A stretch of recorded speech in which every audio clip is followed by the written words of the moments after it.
弟兄姊妹平安創世記研讀嘅38講，咁16章咧係完嘅啦，咁想咧係講幾個嘅應用啦，俾大家去記得啦。咁即係16章其實提醒我哋咧話救恩計劃咧，其實係一早創世記嗰度咧已經係包括咧係外邦人在內嘅嚇。咁夏甲咪得到上帝嗰個嘅拯救啦，係咪 ？OK 嗱，仲有咧係真係咧係萬事互相效力嘅，上帝可以將我哋咧係因為犯錯所造成嘅悲劇係變為喜劇。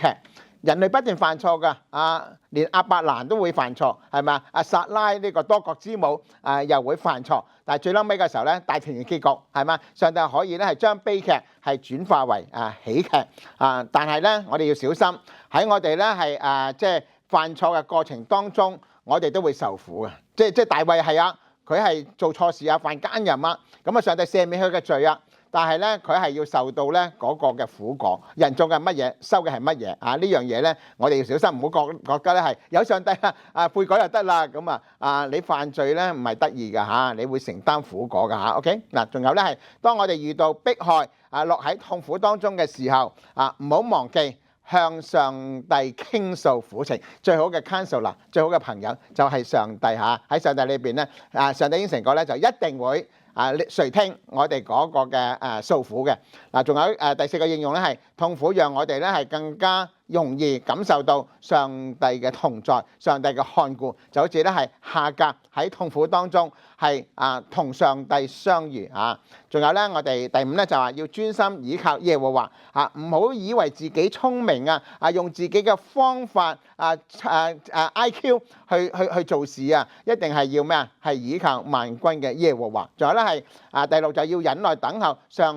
帝所定嘅時間。上帝嘅時間未到嘅時候，你點樣出手點樣做咧都冇用㗎。上帝嘅時間一到就解決咗㗎啦忍耐等候呢個係信心嘅一個功課。第7咧唔好好似咧係撒萊咁樣去埋怨係推卸責任造成家庭嘅問題第8咧係要聽從咧係上帝，唔係聽從人咁亞伯蘭就出錯就係咩就係聽從妻子嗰個嘅計謀，但係咧就唔聽從咧係上帝嘅吩咐第9咧就唔好過分咧係要求別人咧係尊敬自己，就好似咧係撒萊一樣呢個嘅婢女小看我咁就搞到咧係成個家庭出問題，係咪咁呢個可能你主觀感覺，就算人哋真係咧係唔尊敬你又so what，係咪咁唔好一定要所有人都要尊敬你噶嘛嗱，呢個我哋要學㗎好，咁跳入咧係17章啦嗱。17章咧係亞伯拉罕生命當中一個好重要嘅里程碑。個重點係乜嘢咧？就係上帝向佢重新佢同佢立嘅約，就要求咧係亞伯蘭啦亦都係我哋今日嘅人咧，係以信心同埋順服嚟到係去回應上帝同我哋立嘅約嗱。呢一章咧17章唔單單係談到咧係應許，亦更加進一步咧係談到咧係立約嘅記號同埋生命嘅更新嗱。呢一章咧其實係咩？上帝係重新即係好似生命咁重新即係第二次咧係好似咧係同亞伯蘭咧係立約，又加咗多啲嘢，好似咧嗰啲嘅啟示咁咧逐步加啲咁呢個立約都係逐步加啲嗱。呢一章17章係其實係回應咩？15章係詳細嘅係即係去記述上帝同亞伯蘭所立嘅約嗱。15章係記載上帝單方面嘅宣告，即係其實就祝福嚟嘅啫，係咪即係單方面就話我要設呢個嘅約㗎啦，咁就要咧係亞伯蘭就要多國之父又要係子孫多到不得了個應許之地又攞到，係咪OK 嗱即係呢個係15章㗎嘛。就話咧係賜俾咧係亞伯蘭無數嘅後代同埋要將迦南地咧係賜佢為業嗱。而17章咧就重新去講述呢兩方面嘅應許，地同埋後裔嗱。但係咧係提出立約雙方咧都應該盡嘅義務15章就淨係咧係上帝話我一定會守呢個約㗎啦。但係呢度咧就係要咧係話咧係其實亞伯蘭你哋都要守一啲嘢㗎，要做一啲嘢㗎，係嘛 OK 嗱。亞伯蘭同佢後代應該要做啲乜嘢咧？就係要係即係要100%嘅要履行呢個約對佢哋嘅要求即係最重要要求係咩？要守約咯，同埋咧係要有立約嘅記號，就係要行割禮咯，就作為呢個嘅約嘅證據咯。嗱，但係我哋話點解咧係要重新訂立或者係肯定15章嘅約咧？咁啊，上帝你講過算㗎啦，咁啊做咩又要講多次啫？係咪？嗱，或者係咩原因咧？就係因為咧16章係記載咗乜嘢？撒萊係用咗人嘅方法嚟到係加速實現上帝嘅應許啊嘛，即係而家我哋有約在身喎，而家咧我就上帝你好似遲得滯啊，我而家幫一幫你咁啊，即係其實呢個係咩？係一個對個約唔尊重，同埋咧係唔信一個嘅表現，咁啊即係話咩？係好似咧係對15章所講嘅約，好似咧係撒萊你唔清楚咩？亞伯蘭你唔清楚咩？點解咧係有少少違約嘅味道嘅？咁啊，所以咧係到對即係撒萊所做嘅係對15章嘅約咧係造成咗咧係即係某程度嘅騷擾啊嘛，同埋阻礙啊嘛，所以咧係呢一章17章就要重新肯定啦，即係好似話再要講清楚啲俾你聽，你好似咧係小學生咁唔識喎，你哋好似咧唔清楚，而家就重新咧肯定多一次講清講楚咁樣係嘛？嗱，仲有咧係喺15章立嘅約咧，就只有咩？只有係上帝同埋亞伯蘭咧。係兩個人嘅一個好似係秘密嘅約啊嘛，而今次係咩？係公開立約嘅，喺整個嘅群體即係嗰時就未有以色列群體啦，但係咧係公開嘅，係好多人咧都咧係即係睇到嘅，係讓其他人都知道嘅一個公開嘅約啦咁樣。上帝喺呢一章17章咧係重述佢嘅應許。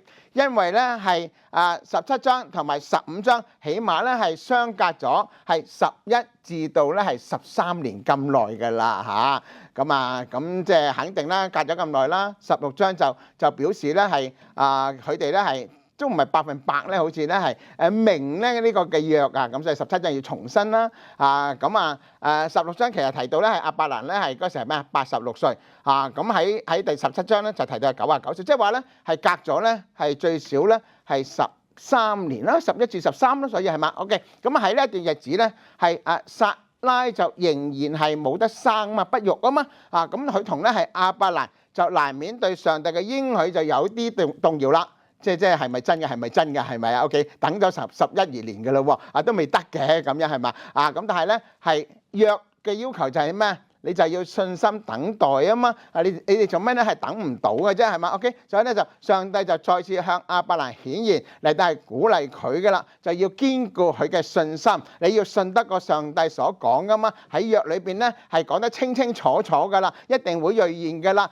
點解你嘅信心動搖啫？咁所以咧係上帝就堅固亞伯蘭嘅信心嗱。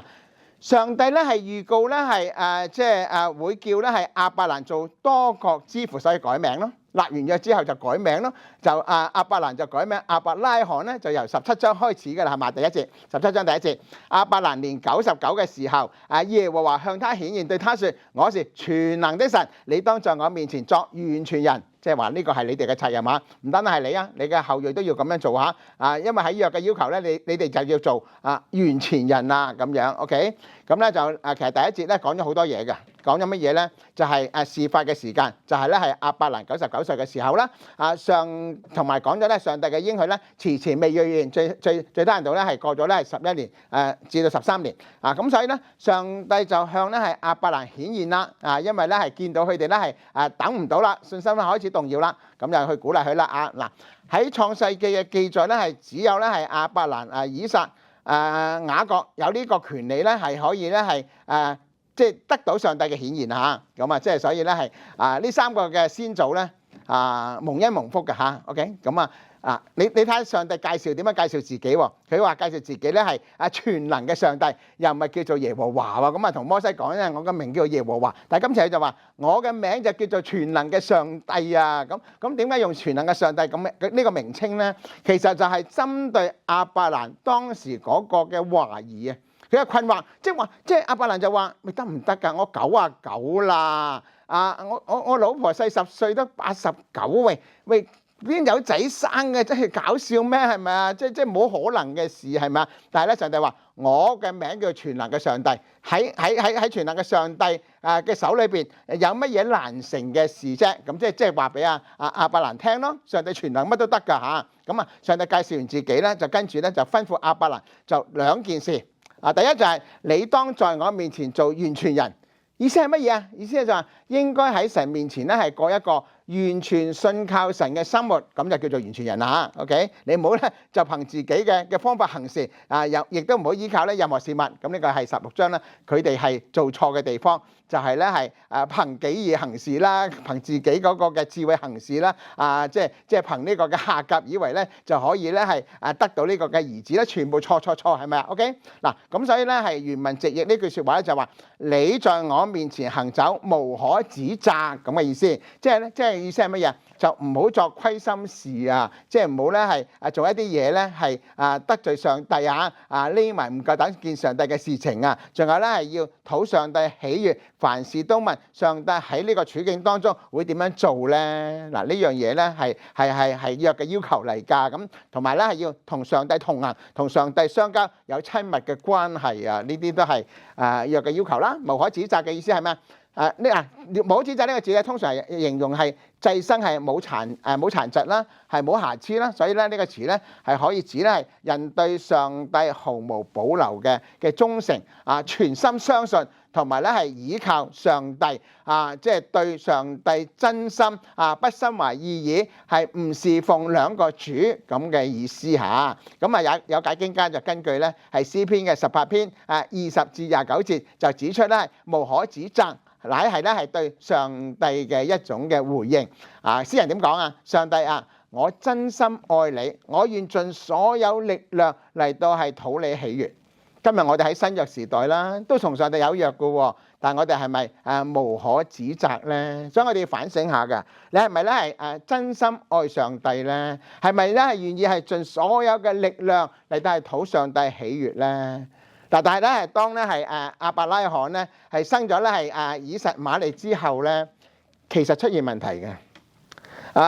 出現咩問題咧？就係咧佢係愛個仔咧，就愛得好緊要嚇，即係話好，即係都86歲生仔咁啊，都好似咧係我哋 understand 嘅係咪啊？咁我哋都試過生仔啦，咁跟住好緊張係咪啊？咁咧就亞伯拉罕就好緊張，86歲咧一粒仔。咁好緊張，嗱緊張過龍喎，佢就睇呢個嘅仔仲重要過上帝喎。嗱咁所以我哋見到咧，有13年咁耐咧，上帝係冇同亞伯蘭咧係講説話。86歲生完仔，一跳就跳到17章，就係99歲，睇唔睇到啊？即係13年就冇上帝同亞伯蘭説話嘅記載。出咗咩問題啊？就係出咗咧係亞伯拉罕咧係有咗仔之後，佢又可能咧係咩忘記咗同上帝去靈修祈禱讀經乜都唔記得晒，唔好話築壇嗰啲乜都冇噶啦嚇。佢最緊要係咩？最緊要就係個仔，咁就死啦，咁就弊啦。咁呢13年咧就冇咗上帝同佢講説話咧，即係話咧。佢虛度光陰13年啦，就因為咧有個仔就虛度光陰13年，所以咧有時咧就話我哋成日都係求咧係上帝賜福啦，上帝賜福啦，俾我哋乜嘢啦，俾我哋乜嘢啦，一陣間又俾一屋我哋啦，一陣間又俾個仔我哋啦，我哋求好多嘢㗎。但係上帝如果係樣樣俾晒我哋嘅時候咧，我哋都我哋幾慘嘅，因為點解？我哋一定忘記上帝。你睇下。亞伯蘭上帝俾一個仔佢就已經忘記上帝啦，係嘛 ？OK 嗱，咁已經咧係因為有咗仔之後咧，就嗰個同上帝嘅親密關係咧，就已經係疏遠咗啦。就所以13年聽唔到上帝嘅説話，好凄涼㗎，係嘛 ？OK 嗱，13年裏邊係上帝喺亞伯蘭心目中嘅地位係咩啊？逐步減少，因為咩啊？亞伯蘭係越嚟越睇重個兒子以實瑪利。即以實瑪利係成為咗咧係亞伯蘭心中嘅神亦都係成為咗咧亞伯蘭嘅滿足以前咧就有上帝先至滿足，而家係乜嘢啊？而家就有子萬事足我有仔啦，我已經滿足啦，我唔需要上帝啦。咁嗱出問題咯，係嘛？佢就亞伯蘭咧以前係咩？以前咧係每步都係等候上帝嘅旨意噶嘛咁跟住咧就係一步一步咧按照上帝旨意去執行噶嘛但係咧呢13年就完全唔同晒啦。佢係咩？喺糊裡糊塗嘅情況之下咧，就咁樣嚟到係生活啦，掛住個仔啦，係咩？原因係乜嘢啊？因為咧係已經係喺佢心裏邊有其他嘢代替咗上帝。嗰件嘢係乜嘢？就係以實瑪利，就係佢個仔啦，係嘛 ？OK 原來以實瑪利係代替咗神喺亞伯蘭心中嘅地位啊！呢個最弊嚇，所以咧係上帝唔同亞伯蘭講説話，叫佢咧係反省，叫佢咧係悔改，係咪啊？咁我哋知道舊約咧係最後一卷書咧，瑪拉基之後啦，係嘛？嗰啲人咧仍然係活喺嗰種嘅罪惡當中。上帝係咩？400年唔同佢哋講説話，咁咪知死啦！當上帝係同佢哋講説話嘅時候，就嫌煩啦，嫌多啊，係咪啊？上帝唔同佢講嘅時候咧，佢哋即刻咧就係好唔滿足啊！所以400年咁施洗約翰一出嚟嘅時候咧，湧晒去係嘛？鬧我又好，乜都好，我都湧嚟咧係聽你講道㗎啦，因為咧係再一次聽到上帝嗰個嘅聲音何等精彩啊！咁係嘛？OK 嗱所以咧係我哋要小心㗎。今日好多嘅信徒咧個經歷咧有啲類似嘅就係咧係幾時咧我哋係憑着肉體去做事幾時候就幾時咧就咧係上帝就會將我哋擺喺一邊。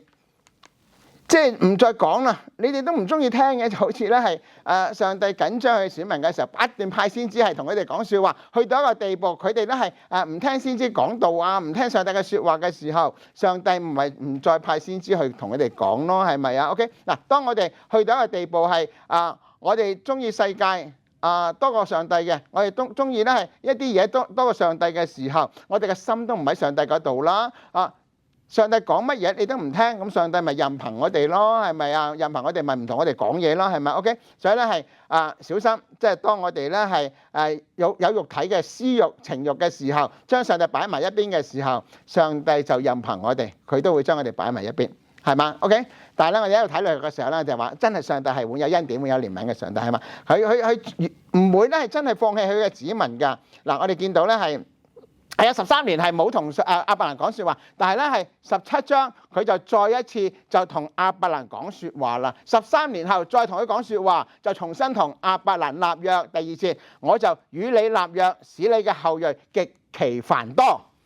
上帝吩咐咧係亞伯蘭做兩件事㗎嘛，係咪啊？目的係咩？就話咧係我要同你立約，所以咧我吩咐你做兩件事，係嘛？因為呢件係好嚴肅嘅嘢嚟嘅，因為係立約嚇。我同埋咧係上帝就話咧，我會叫你嘅後裔增多，係咪 ？OK 嗱，第三節亞伯蘭就俯伏在地，神又對他説，即係話亞伯蘭即係。嗱，一聽到上帝嘅聲音嘅時候已經係精彩啦，13年聽唔到，而家咧聽到嘅時候咧就即刻趴喺地下度咧係敬拜上帝，係咪啊？成個人咧就真係好似咧係五體投地啦話上帝啊，真係多謝你啊，多謝你係嘛，感恩啊，你又叫我後裔多餘咧係天上嘅星係咪就呢個係亞伯蘭一個嘅好精彩嘅回應啊嘛，趴喺地嗰度咧係敬拜上帝啊嘛，就表示咧係上帝我敬畏你，上帝我順服你呢個係即係亞伯蘭嘅回應同埋表現跟住第四節咧，上帝話我與你立約，你要作多國之父從此以後君王從你而出我要與你並你世世代代的後裔堅立我的約，作永遠的約，要作你和你後裔的神。話呢個約其實好精彩嘅係咪即係作你永永遠遠嘅神喎係咪啊 ？OK， 跟住第8節，我要將你現在寄居的地，就是迦南全地，賜給你和你的後裔，永遠為業，我也必作他們的神。話又係好精彩嘅喎係咪？迦南地而家咩迦南十族喎，嗰啲惡人谷喺度係霸住嘅喎，但係上帝話我全部趕走，我會俾你嘅啦。哇咁即係呢啲全部都係好正嘅一啲應許嚟嘛。OK 嗱，我哋見到咧係上帝再次同亞伯蘭講説話已經係精彩啦，係咪啊 ？OK 咁同埋仲有咧，上帝話我要同你立約咧係按著呢個約咧，你又要成為咧係多國之父喎，你要成為多仔公喎，係嘛？嗱，多國嘅意思咧有兩個㗎即係話咧係即係亞伯蘭咧，你係會成為咧係唔同國家嘅祖先。以色列就肯定嘅啦，原來咧係米甸人你都係祖先嚟嘅，以實瑪利人咧即係阿拉伯人你又係佢嘅祖先嚟嘅，以東嘅咁多嘅王咧。都係你嘅祖先，你都係後裔嚟嘅，你都係佢嘅祖先嚟嘅。咁話多國之父。咁宗教方面咧，亞伯蘭更加係咩？係猶大教啦、回教啦、基督教啦、天主教嘅祖先嚟嘅。咁所以咧係亞伯蘭嘅名咧真係偉大嘅，咁所以咧係又應驗咧係12章嘅應許咯。咁咧即刻咧係上帝係同佢改名咯，叫做亞伯拉罕。嗱亞伯蘭同亞伯拉罕唔同嘅意思啊。亞伯蘭嘅呢個名嘅意思係父上帝被高舉，即係呢個係亞伯蘭嘅心意啦，要高舉上帝啦嚇。或者咧係尊貴之父，即係咧就透過亞伯蘭就話上帝係一個好尊貴嘅父親嚇。OK 嗱，咁亞伯拉罕咧嘅名稱嘅意義咧係多國嘅父嘅縮寫，即係咧而家就亞伯蘭咧尊上帝為父嚇，高舉上帝嘅名，就變為咧係多仔公，即係話咧佢係咩啊？佢咧係即係成為別人嘅一個嘅祝福啦。咁嗱，上帝同佢講下我又會叫你嘅後裔極其繁多。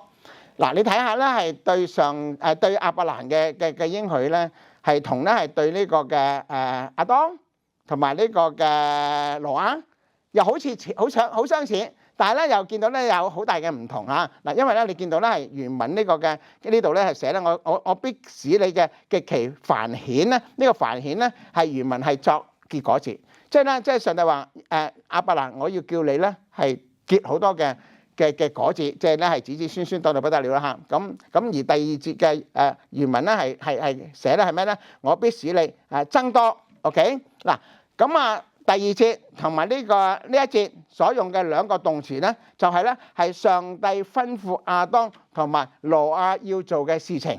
佢吩咐亞當同埋挪亞要做乜嘢？就係咧係要咩啊？生養眾多，遍滿全地。呢個係一個 order，this is order， 你要生養眾多，遍滿全地係嘛？你要繁盛，咁你要去做喎。但係呢度咧係點寫啊？呢度就話上帝話我會使你，即係呢個係動詞係咩？係我做啊！即係亞伯蘭，你唔使做，你翹埋手你就子子孫孫係多到不得了啊！你就會成為咧係多國之父啊！嗱係好唔同㗎，係咪啊？所以咧我哋話咧係呢個係一個咩啊？祝福，呢個係一個應許，就唔係命令啊！嗱咁即係話咩啊？亞伯拉罕咧就會成為咧係一個新嘅亞當啦，新嘅挪亞啦，因為嗰啲子子孫孫都係從佢而嚟咁滯啦。OK 嗱。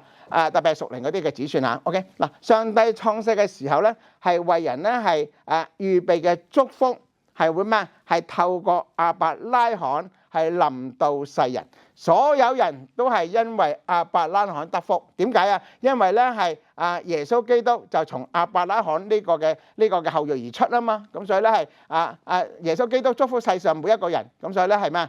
就係咧係可以咁講。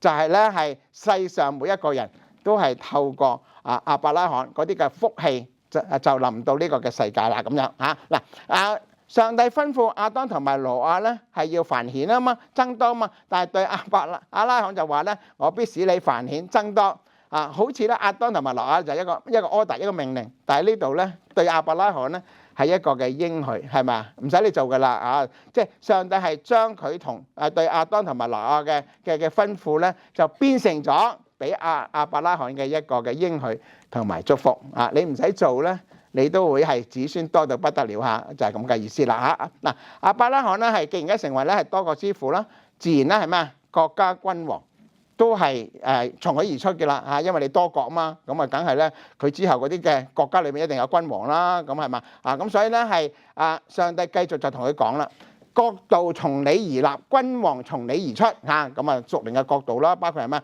包括咧係天國啊嘛，咁基督咧係佢嘅後裔咧就成為咩？成為咧係即係設立天國嘅人啦，咁仲有以色列國啦，呢個國度啦，仲有咧係阿拉伯咁多國家嘅國度啦，以實瑪利嘅子孫咧好多嘅國度喎，係嘛？OK 咁即係話國度從你而出，君王從你而立，咁就係咁嘅意思啦嗱，上帝第二件事咧係要做咧就係咩？